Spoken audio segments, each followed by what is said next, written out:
Welcome to the Prime Property Finance Podcast with Gareth Morgan and Mark Watts.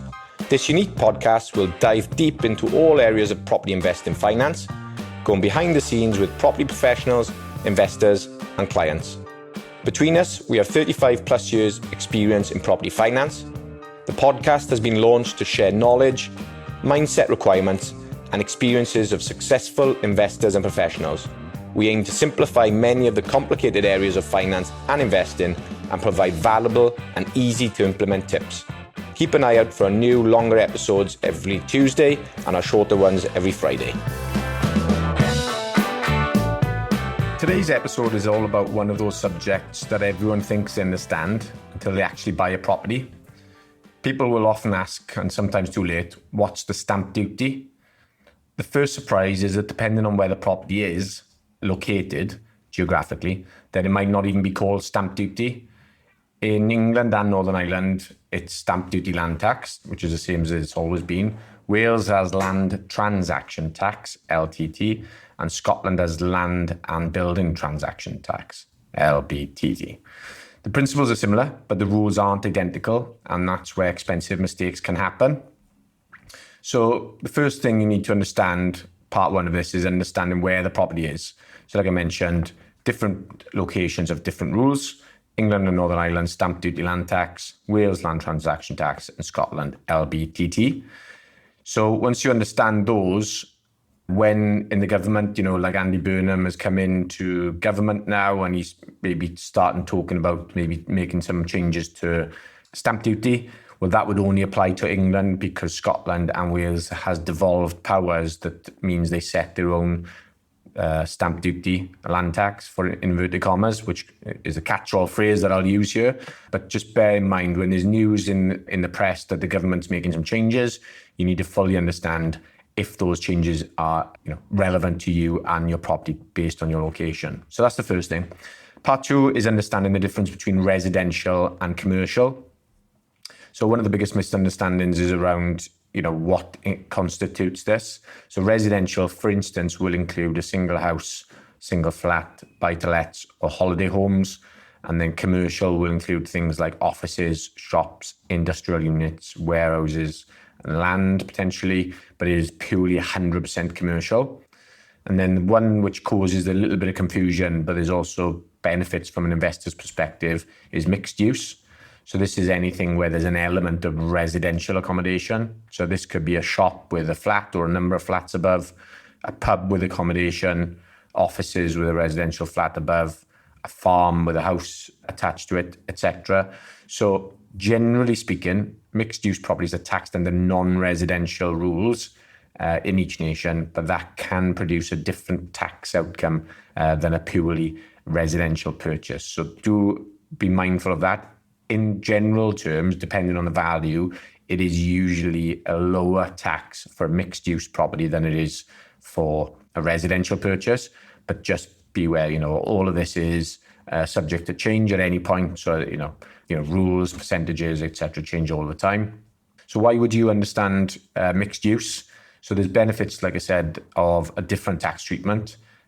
However, that comes with different lender appetite, different yields, but also potentially more creative finance opportunities. So just the fact that there's a flat above the shop doesn't automatically mean that it's mixed use. It will depend on the fact of the purchase. Now, the reason that you need to understand this is that we were speaking to or looking at a deal recently, and we went to 3 or 4 different solicitors and asked them what the tax treatment was, and we did not have a uniform answer. We had some were saying one thing and some were saying another thing. So you need to be careful and just be comfortable that you will be paying the right tax and that you understand those rules, because even if you get it wrong, they could come after you. The government could come after you for the wrong tax later down the line. So you just want to make sure that you cover yourself. And then you have additional property surcharges. So this is the rule the government brought in across the board, really. This applies in England, Wales, and in Scotland. Again, they call different things. The additional dwelling supplement in Scotland, ADS, additional property surcharges. Ultimately, this is if you are buying investment property rather than replacing your own home, you will have to pay an additional property surcharge. So think of it as if you're adding to your portfolio. So if you're not selling your home and buying another home, then the likelihood is you will tax. Now, you can pay this surcharge, and generally, and again, I have to be quite general here, but I just want to highlight the things. If you buy something, pay the additional dwelling, and you sell another property within the 3 years, then you could claim that a surcharge back. So if you're buying something because you need to move quickly and you want to wait and do that up and then sell your family home and then move into this one, then that would potentially allow you to be able to claim that rebate back. But if it does impact cash flow and capital and can take up some deposit and refund money in that example. So just be careful if you are unaware of it. There are some reliefs and exemptions available. Obviously, from a residential perspective, if you're just a first-time buyer, then generally you don't have any of the additional stamp duty, and you pay it at the relief for whatever you get at that time, based on who's in government, etc. Obviously, some charities, there's some social housing reliefs potentially. So there are various different reliefs available. One is potentially if again, this is subject to change, but if the value of the property is under £40,000, potentially there's no stamp duty to be paid. And also there are some other, if the property is uninhabitable and unmortgageable, if it's got no running water or no, if it's a residential house, for instance, and it's got no running water, no kitchen, no bathroom, then potentially that might qualify for a relief as well. So again, look into that in more detail. Just be mindful of it. There's another one then, which was in place and is discussed a fair bit around the investor circles, which is multiple dwellings relief. And then in some instances, this relief is no longer applicable. And so you just can't assume that it still can be relied upon. So again, if you think you might qualify for multiple dwellings relief, then speak to your solicitor and get proper understanding of what that looks like.